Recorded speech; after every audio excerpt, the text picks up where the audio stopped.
مقابلے کے لیے دو موضوعات کا انتخاب کیا گیا ہے۔ پہلا، کیا سوشل میڈیا پر کنٹرول کی ضرورت ہے؟ دوسرا، کیا ہندوستان میں ڈیجیٹل کرنسی کو قانونی حیثیت دی جانی چاہیے؟ نمبر 2، ہر ٹیم کو یہ اختیار حاصل ہے کہ وہ ان دونوں میں سے کسی ایک موضوع کا انتخاب کرے اور اس کے دونوں پہلوؤں پر اظہار خیال کرے۔ نمبر 3، ہر اسکول سے دو طلبہ شریک ہوں گے۔ نمبر 4، مقابلے میں شامل طلبہ میں سے ایک موضوع کی مسابقت میں اظہار خیال کرے گا جبکہ دوسرا مخالفت میں اپنی رائے پیش کرے گا۔ نمبر 5، مقابلے کے لیے 5 منٹ کا وقت متعین کیا گیا ہے۔ پہلی گھنٹی 5 منٹ پر بجائی جائے گی، جس کا مطلب ہے آپ کا وقت مکمل ہو چکا ہے۔ مزید آپ کو 1 منٹ کا اور وقت دیا جائے گا اور اب آپ اپنی تحقیق ختم کر دیں۔ دوسری گھنٹی 6 منٹ پر بجائی جائے گی اور اس کا مطلب ہوگا کہ آپ کسی بھی حال میں اب اسٹیج چھوڑ دیں۔ بصورت دیگر آپ کے نمبرات پہ منفی اثرات ہوں گے۔ نمبر 6، مقابلے میں شرکا اپنی زبان و بیان کا خاص خیال رکھیں گے۔ کسی بھی حال میں اس میں ناگفتہ و ناشائستہ زبان کا استعمال برداشت نہیں کیا جائے گا۔ نمبر 7، طلبہ کے لیے کسی قسم کی تحریری مواد، کاغذ اور دیگر اشیاء کے ساتھ اسٹیج پر آنا سخت منع ہے۔ خلاف ورزی کی صورت میں اس کے نتائج منفی اثرات مرتب ہوں گے۔ نمبر 8، حکم صاحبان کا فیصلہ حتمی اور آخری ہوگا۔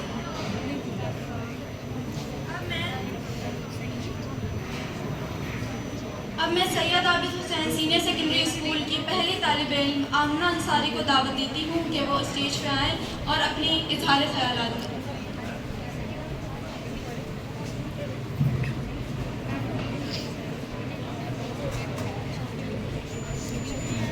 فاروقی کو بلاتی ہوں اپنے موضوع کے مطابقت میں اپنا اظہار خیال۔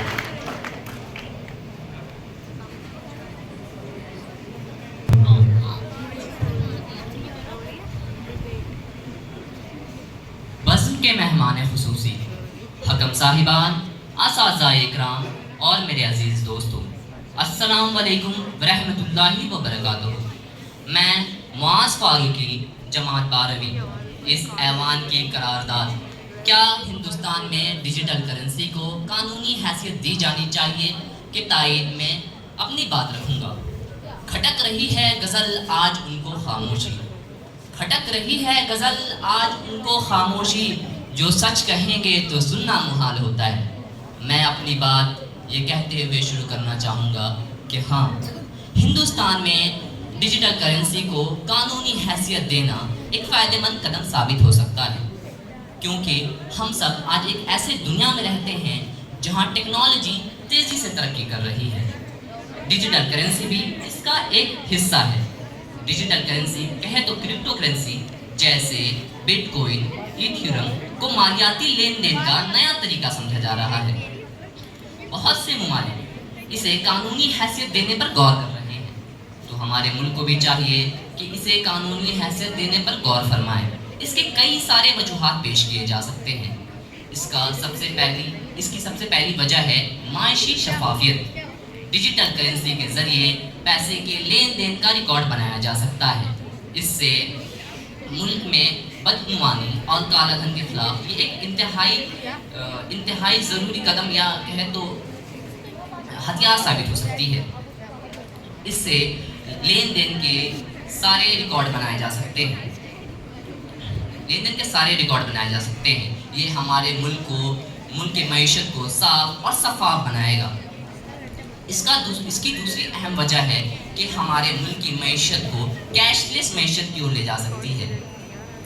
نقدی کے مقابلے ڈیجیٹل کرنسی زیادہ تیز، مضبوط، محفوظ اور آسانی سے استعمال کی جا سکتی ہے۔ نہ صرف اس سے وقت کی بچت ہوگی بلکہ چوری اور نقدی گم ہو جانے کے خطرات بھی کم ہو سکتے ہیں۔ جب ہندوستانی اپنے موبائل فون سے ڈیجیٹل کرنسی کا استعمال کریں گے تو ہمارے ملک کی معیشت تیز رفتار سے آگے بڑھے گی۔ مالی شمولیات کے بچانے کے حوالے سے بھی ڈیجیٹل کرنسی ایک انتہائی مؤثر طریقہ ثابت ہو سکتی ہے۔ آج بھی بہت سارے لوگوں کا بینکنگ سروسز تک دستیاب نہیں ہے، خاص کر ان لوگوں کی جو دور دراز علاقوں میں رہتے ہیں۔ موبائل فون اور انٹرنیٹ کے ذریعے ڈیجیٹل کرنسی کا استعمال انہیں معاشی انہیں ملک کی معیشت میں حصے دار بنا سکتا ہے۔ یہ ہمارے ملک کے لیے انتہائی ضروری قدم ہوگا۔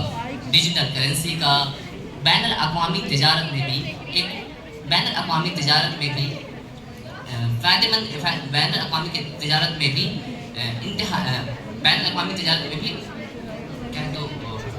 جب ہمارے ہندوستانی تجارت کو بھی بین الاقوامی بازاروں میں نیا موقع مل سکتا ہے۔ اور بہترین مالیاتی پالیسی، ڈیجیٹل کرنسی کے ذریعے حکومت کو مالیاتی پالیسی پر قابو کرنا آسان ہو سکتا ہے، پیسے کے لین دین پر قابو کیا جا سکتا ہے، افراط زر اور ریسیشن کو سنبھالا جا سکتا ہے۔ اس سے ہماری ملک کی معیشت مزید مستحکم ہو سکتی ہے۔ حوالہ اور غیر قانونی لین دین کا خاتمہ، ڈیجیٹل کرنسی کے ذریعے حوالہ اور غیر قانونی لین دین کے نظام کو ختم کیا جا سکتا ہے۔ اس سے ملک میں ہو رہے غیر قانونی لین دین کو روکا جا سکتا ہے۔ لین دین ڈیجیٹل اور شفاف ہونے کی وجہ سے اس پر آسانی سے نگرانی رکھی جا سکتی ہے۔ آخر میں کہیں تو ڈیجیٹل کرنسی کا دور حاضر کے تقاضوں کے مطابق قانونی تعارف ملک کی معیشت کو مزید مضبوط، منظم اور ترقی یافتہ بنا سکتا ہے۔ اس سے نہ صرف ملک کی ترقی ہوگی بلکہ عام شہریوں کے لیے بھی یہ سہولت اور فائدے کا سبب بنے گی۔ میں آپ سب سامعین سے گزارش کروں گا کہ آپ سب میری باتوں پر غور فرمائیں۔ شکریہ۔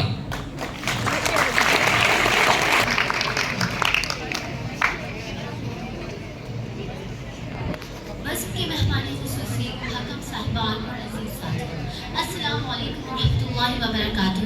میں آمنہ انصاری، جماعت 12 آج کی پیش کردہ قرارداد کیا ہندوستان میں ڈیجیٹل کرنسی کو قانونی حیثیت دی جانی چاہیے، اس تحریک کی مخالفت میں اپنے خیالات پیش کریں گے۔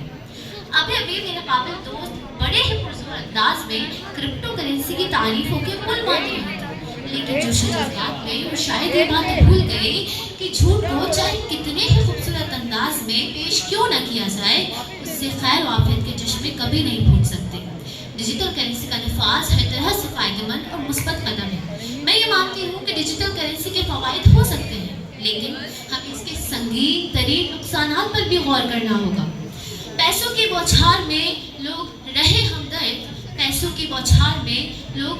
ہمدرد، بیت گئی برسات جب موسم ہوا سرد۔ جناب صدر، آج میں ایک ایسی قرارداد کی مخالفت کرنے جا رہی ہوں جو ہماری قومی معیشت، عوامی بھروسے اور مستقبل کی مالیاتی پالیسیوں کے لیے بہت اہمیت رکھتا ہے۔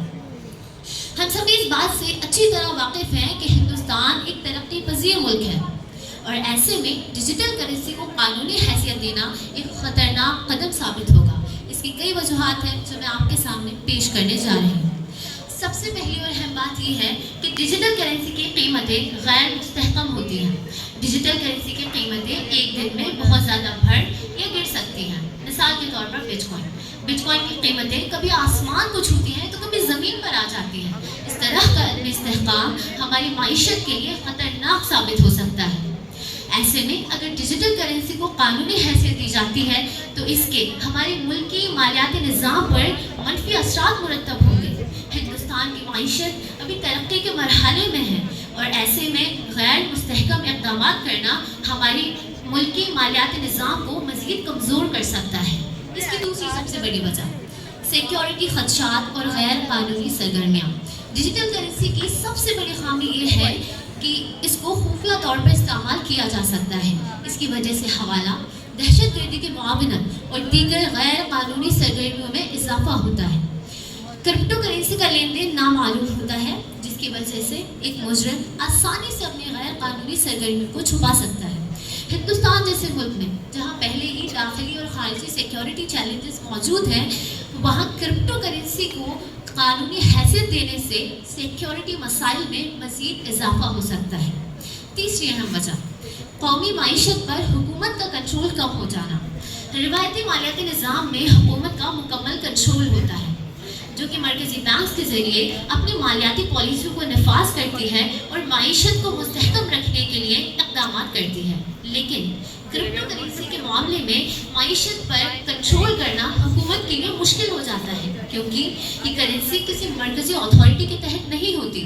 ایسے میں اگر کرپٹو کرنسی کو قانونی حیثیت دی جاتی ہے تو یہ نہ صرف ہماری حکومت کی مالیاتی پالیسی کو متاثر کرے گا بلکہ ہماری معیشت کے استحکام کو بھی خطرے میں ڈال دے گا۔ ساتھ ہی ساتھ عام عوام کی معلومات اور آگاہی کی کمی۔ ہندوستان ایک ایسا ملک ہے جہاں آج بھی بڑی تعداد میں لوگ بینکنگ نظام اور ڈیجیٹل مالیات کو سمجھنے مکمل طور پر نہیں سمجھتے۔ کرپٹو کرنسی کی سرمایہ کاری، اس کی مائننگ اور اس سے جڑے خطرات کو سمجھنے سے قاصر ہوں گے۔ ایسے میں اگر ڈیجیٹل کرنسی کو قانونی حیثیت دی جاتی ہے تو بڑے پیمانے پر عام عوام کو دھوکہ دہی کا سامنا کرنا پڑ سکتا ہے۔ ہم نے پہلے بھی دیکھا ہے کہ بہت سے لوگ کرپٹو سرمایہ کاری میں اپنی رقم کھو چکے ہیں۔ قانونی حیثیت ملنے کے بعد یہ مسائل مزید سنگین ہو سکتے ہیں۔ آخری اور سب سے اہم وجہ ماحولیاتی اثرات۔ ڈیجیٹل کرنسی کی مائننگ یعنی اسے بنانے کا عمل۔ بٹ کوائن کی مائننگ کی مثال لیجئے، جس کے لیے دنیا بھر میں بڑے پیمانے پر توانائی یا پھر بجلی خرچ کی جاتی ہے، جس سے ماحولیاتی اثرات اور گلوبل وارمنگ، ساتھ ہی ساتھ ماحولیاتی تبدیلیوں کے مسائل میں مزید اضافہ ہوتا ہے۔ اور ہندوستان جیسے ملک میں جو پہلے ہی ماحولیاتی چیلنجز کا سامنا کر رہا ہے، اگر وہاں قانونی حیثیت دی جاتی ہے ڈیجیٹل کرنسی کو تو یہ مسائل مزید سنگین ہو جائیں گے۔ زمانے کے انداز بدل گئے، نیا راگ ہے، ساز بدل گئے۔ جناب صدر، میری دلائل کی روشنی میں یہ بات ثابت ہوتی ہے کہ ہندوستان ابھی مکمل طور پر کرپٹو کرنسی کے لیے تیار نہیں ہے۔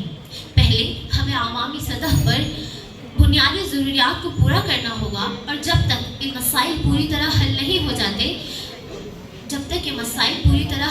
جاتے کرپٹو کرنسی کو قانونی حیثیت دینے سے یہ ہندوستان میں کارگر ثابت نہیں ہوگی۔